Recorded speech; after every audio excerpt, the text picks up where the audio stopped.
famille de... On pourrait pas dire une famille de musiciens, mais une famille dans laquelle la musique était présente. On m'a mis au piano assez rapidement parce que ça faisait partie de l'apprentissage de base dans ma famille, d'apprendre un instrument en plus d'aller à l'école et de faire du sport. J'avais aussi la chance d'avoir un oncle et une tante qui étaient des musiciens professionnels. Et voilà, ma tante était pianiste, concertiste, et mon oncle était super soliste au Filard de Strasbourg. Et donc, sans être en communication directe avec eux, puisqu'on se voyait l'été, je les ai souvent entendus jouer dans le jardin ou à la maison pendant l'été. Et donc la musique était présente comme ça, en plus de cet apprentissage de base. Et je suis venu à la musique donc tout à fait naturellement, en tout cas. De la musique purement classique, l'apprentissage d'un jeune enfant. Et c'est vers 16-17 ans que j'ai commencé à me demander ce que je voulais faire de ma vie. Et là, j'avais envie de faire du piano et de faire du jazz. Et bon, ça n'a pas très bien passé auprès de ma famille à ce moment-là. Et c'était pas des études suffisamment sérieuses. Autant la musique était un apprentissage nécessaire à l'épanouissement d'un jeune homme, ou voilà. Autant devenir un musicien professionnel, ça m'a été presque refusé, on va dire. À ce moment-là, je crois que mes parents me trouvaient trop fragile, trop sensible, et en plus la connaissance qu'ils avaient de la férocité de ce milieu faisait qu'ils m'ont quand même plutôt conseillé de faire autre chose. Et donc je suis parti vers autre chose pendant quelques années, et suite à ces études-là, je me souviens de cette discussion, mes parents m'ont demandé ce que je voulais réaliser après, sachant que j'étais parti pour faire plutôt de l'économie et des finances. Et je leur ai dit que je voulais être musicien, que vraiment c'était ce que je voulais, même si on m'avait refusé l'idée d'être un musicien de jazz, ou un pianiste en tout cas. Ma volonté c'était de continuer à faire de la musique. Et donc voilà, après Sciences Po, je suis revenu à la musique. Et j'ai commencé les études donc assez tard d'harmonie, d'histoire de la musique, toutes ces choses-là. Et c'est là que j'ai compris vraiment que j'allais devenir compositeur.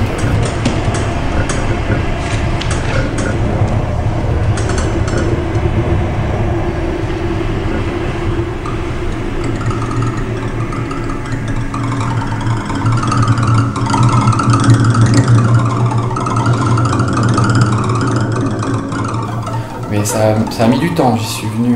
Je peux pas dire qu'à 7 ans ou même à 13 ans, je savais que je serais compositeur, comme beaucoup. C'est venu assez tard, et en particulier, lorsque je faisais mes études à l'Institut d'études politiques, j'avais lu un livre de Benoît Dutertre, Requiem pour une avant-garde, et j'étais assez choqué par ce qu'il disait, et je crois que par réaction, comme ça a souvent marché dans ma vie, je me suis intéressé plus à la musique de notre temps, et je me suis pris d'amour pour ça. J'ai fait mon mémoire de sciences politiques sur l'élitisme dans la musique contemporaine. Je suis allé, comme un petit Candide, rencontrer à l'époque Laurent Bell, tout un tas de gens comme ça, en posant des questions très, très simples, finalement pour essayer de comprendre comment marchait ce milieu. Et voilà, la convergence de cette réflexion politique, sociale sur la place de la musique contemporaine, mon envie de revenir vers la musique, de commencer à l'écrire, et puis voilà, tout ça a fait que ça a émergé autour de 1999, quelque chose comme ça, l'idée d'écrire de la musique. Et très rapidement, je me suis aussi dit qu'être un compositeur, ça nécessite non pas d'écrire de la musique, mais de l'écrire, de la travailler et de la proposer. C'est-à-dire, quitte à se tromper, parce que quand on écrit de la musique pour la première fois, on écrit forcément des choses qui ne sont pas abouties, ni pour les musiciens, ni pour le public, ni pour soi. Il fallait aller au bout. Que écrire la musique, c'était peut-être 30% du travail, mais que se confronter au problème des interprètes, à la psychologie des interprètes, et ensuite à la réception du public, c'était absolument fondamental. Donc on avait monté une association, on était à Lyon à ce moment-là, avec certains amis, en se disant cette chose-là, voilà, allons jusqu'au concert. Et on a fait des concerts qui étaient formidables, mais en même temps c'était épouvantable, parce qu'on présentait au public, aux amis, à la famille, des choses qui étaient tellement pas abouties que c'était à la limite de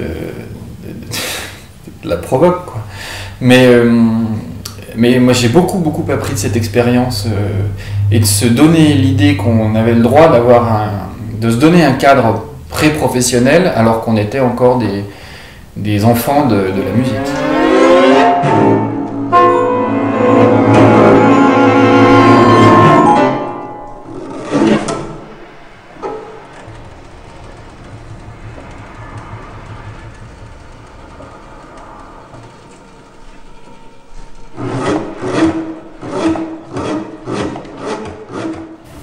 Alors, je me doutais bien quand même qu'après ce petit écart, qui m'a beaucoup servi d'ailleurs, hein, de faire des sciences politiques, j'allais être en retard quand même, et qu'il y a un moment où pour être interprète, on sent qu'à 15 ans on peut l'être, on sent qu'à 17 ans il faut y être, et on sent qu'à 20 ans c'est jouer. Et je me doutais bien que rattaquer à 23 ans, après avoir fait un break de 4 ans sans faire d'instrument, c'était terminé. Cette partie-là était terminée. Par contre, j'avais très envie d'être chef d'orchestre. Et c'est par ça que je suis revenu, après Sciences Po, que je suis allé m'inscrire dans un cours de direction d'orchestre, que j'ai fait des cours, voilà, j'ai appris la direction d'orchestre un petit peu. Et en même temps, tout le travail que j'avais fait à ce moment-là était un travail plus intellectuel, c'est-à-dire comprendre la musique de l'intérieur, comprendre pourquoi Mozart écrivait dans un milieu social, à une époque, dans une période politique, et que la musique contemporaine, elle était tout à fait reliée à ces questions sociales et politiques, et que finalement, elle ne m'apparaissait plus, après cette réflexion qui a duré un an et demi, elle ne m'apparaissait plus du tout en décalage avec la société, mais justement questionnante et complètement une partie intégrante de notre monde. Donc je la voyais plus comme une bizarrerie, mais comme une nécessité, et donc la direction d'orchestre était une chose, mais j'étais très frustré par exemple par l'apprentissage de l'harmonie, du contrepoint, qui pour moi n'avait aucun sens, si ce n'est pour comprendre certaines choses. Donc je me suis rapidement dit que la musique, j'avais envie que intellectuellement elle se développe en moi, parce que pratiquement elle ne le pouvait plus vraiment, et intellectuellement elle a abouti à l'idée d'écrire. Et en même temps, je ne pourrais pas dire que c'est la pure musique qui m'a ramené à la musique. C'est la poésie, c'est le cinéma, c'est tout un tas d'arts comme ça qui sont périphériques à ce noyau que j'avais en moi depuis longtemps, qui font que je suis revenu à la musique. Et en même temps, c'est assez précis, puisque je pense que c'est la poésie contemporaine qui m'a ramené à la musique.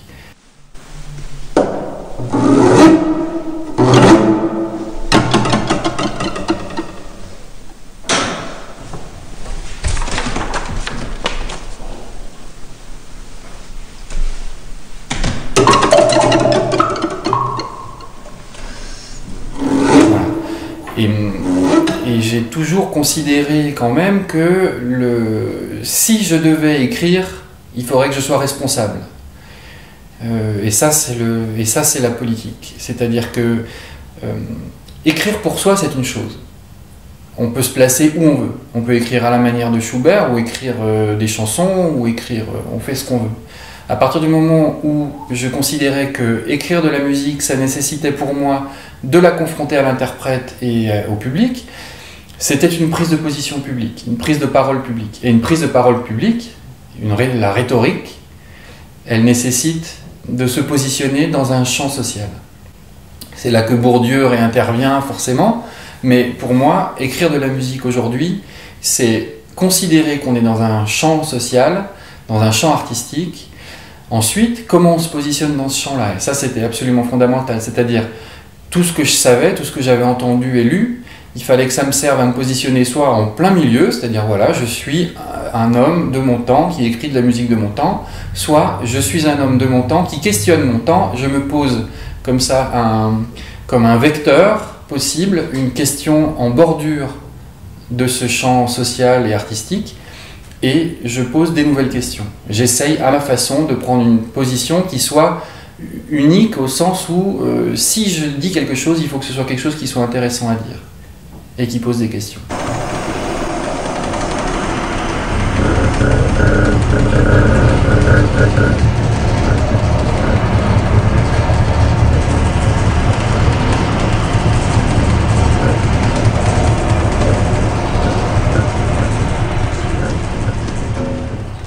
Il se trouve quand même qu'en démarrant une carrière de compositeur comme je l'ai fait, rien n'était...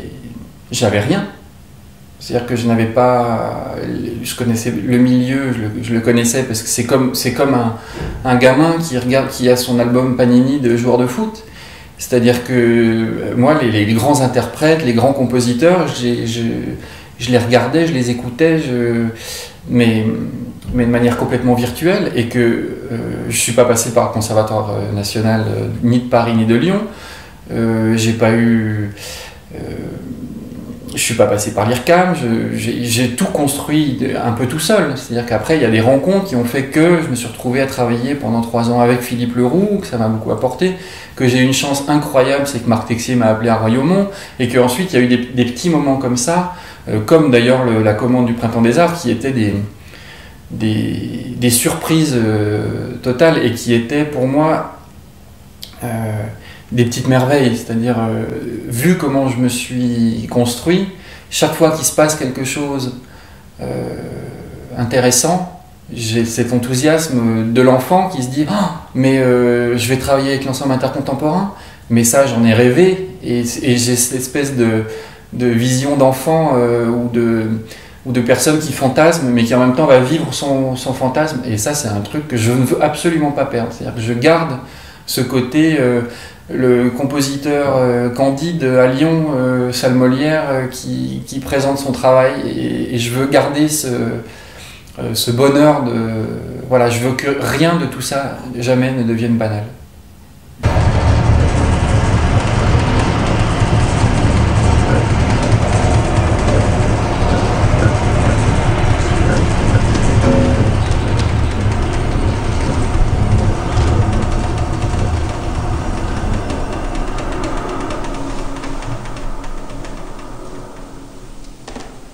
Alors on va venir à ta pièce.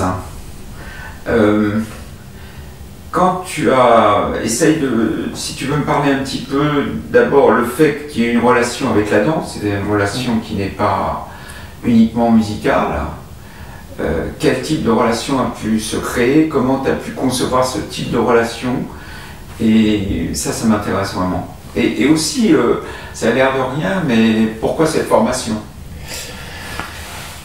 Alors la pièce qui avait été commandée par le Printemps des Arts représentait pour moi quelque chose de complètement neuf, parce que c'est la première fois que je travaillais pour la scène, vraiment. Et d'ailleurs ça a fait des bébés, ce qui est quand même un truc assez formidable, c'est de se dire que ça a été le début de mon approche de la scène. Et cette pièce-là, à ce moment-là, j'ai voulu d'abord qu'elle soit une nouvelle approche de la forme.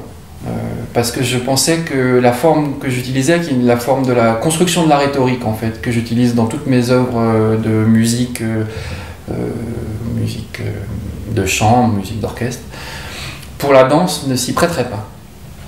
Et je me suis souvenu de la poésie de Denis Roche, que je trouve, et en particulier des dépôts de savoir et de technique, qui sont des poèmes qu'on est obligé de dire, c'est-à-dire qu'on est obligé auquel on est obligé de donner corps. Et en plus, il y avait cette caractéristique que les phrases commencent un peu n'importe quand, s'arrêtent n'importe quand, enfin pas n'importe quand, mais en tout cas, et qu'il y a un rythme de cassure, et finalement qui crée des espèces de contrepoints et des harmonies entre les phrases très étranges, mais qu'on est obligé de donner corps à cette poésie. On ne peut pas la lire dans sa tête, on est obligé de la dire. Et je me suis dit, finalement, le rapport entre la musique et la danse, ça pourrait être ça. Une musique qui ne puisse pas ne pas donner corps à quelque chose.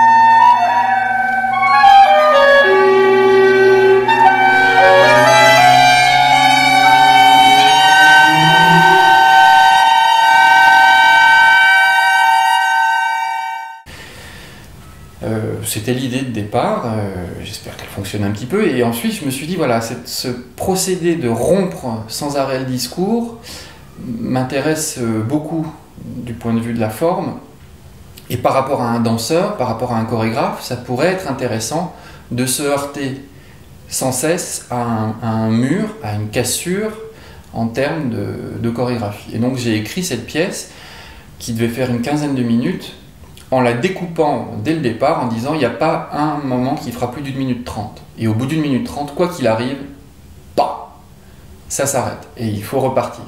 Donc à la fois le matériau est toujours un peu différent, en même temps il y a une unicité qui est due au fait que c'est moi.